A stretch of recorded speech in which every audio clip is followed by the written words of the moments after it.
Ya, jadi memang olahraga itu baik buat tubuh. Tapi sebelum kita melakukan olahraga, terutama olahraga-olahraga yang berat, kita harus kenali dulu bagaimana kondisi tubuh kita sebenarnya. Disinilah pentingnya screening kita lakukan. Ya, screening jantung, screening organ lain itu juga penting. Bisa dari pemeriksaan darah, ya, bisa juga dari rekam jantung, bisa juga mungkin ada pemeriksaan yang lebih advance, echo, treadmill, dan lain sebagainya. Nah, itu untuk mengetahui bagaimana kondisi kita. Kita nggak tahu pembuluh darah jantung kita apakah bersih, ya, apakah sudah ada sumbatan. Nah, itu gunanya screening di sini.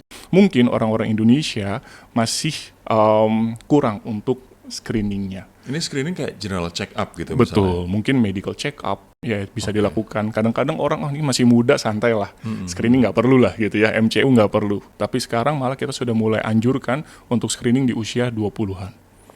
Ya, karena kita nggak tahu bagaimana jantung itu bukan hanya problem dari sumbatan pembuluh darah jantung, tapi bisa juga dari gangguan irama jantung yang bisa didapat pada saat lahir sebenarnya, tapi tidak terdetek.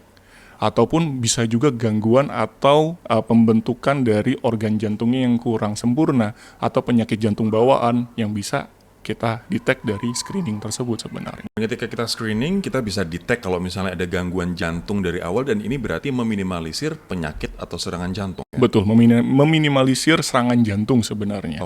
Jadi kita ketahui dari awal sehingga kita bisa nanti prevensi. Kita cegah biar orang-orang itu tidak melakukan olahraga yang berat dulu mungkin, ataupun kita treat atau obati dulu penyakit jantungnya sebelum olahraga. Setahun sekali cukup itu screening? Ya, di atas 30 atau di atas 40 tahun kita sarankan 1 tahun sekali. Tapi di bawah itu misalnya dia screening awal masih baik, masih oke, kita bisa 3 tahun sekali sebenarnya. Ini gitu. Kalau misalnya screening kan 2 juta 3 juta ya.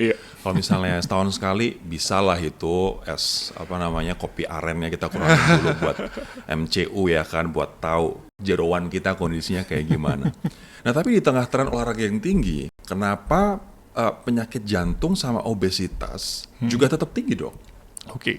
Ya mungkin pertama orang-orang yang berolahraga kadang-kadang hanya mengikuti tren, Mas.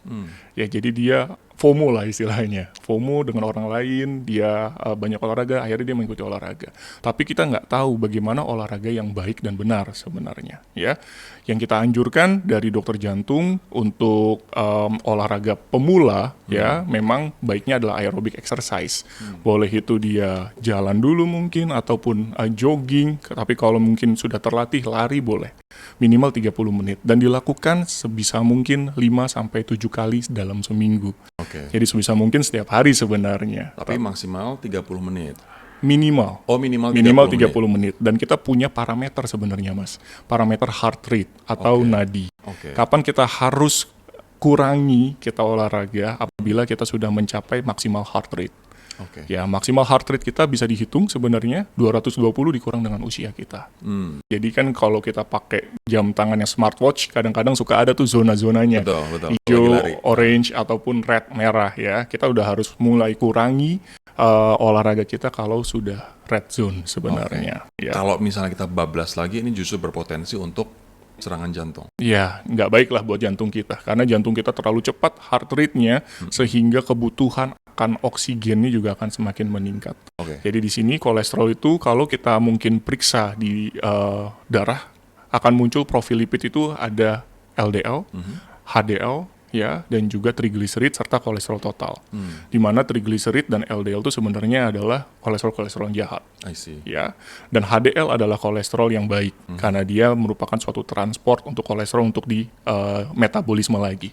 Nah, tapi kalau untuk LDL ini dia kenapa bisa menyebabkan sumbatan? Ya, LDL itu gampang sekali teroksidasi tadi saya bilang. Teroksidasi itu apa? Jadi dia berikatan dengan oksigen.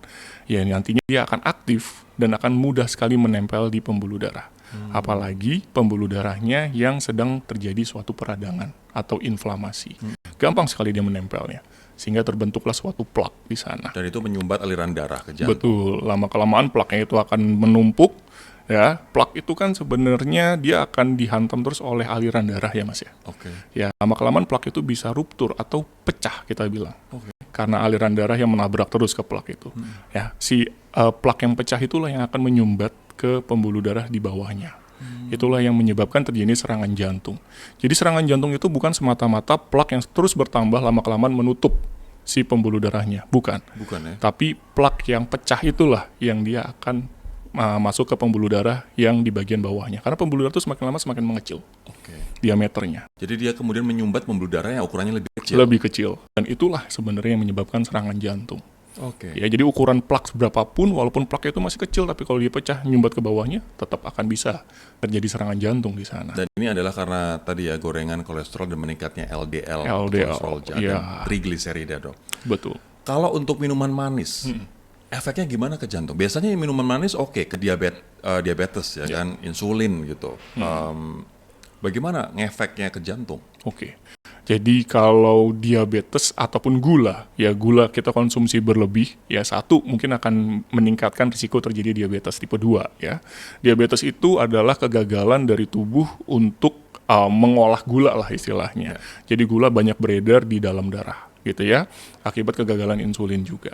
Nah, gula yang meningkat di dalam darah ini lama-kelamaan juga bisa terjadinya si peradangan tadi, Mas. Ya, atau inflamasi itu.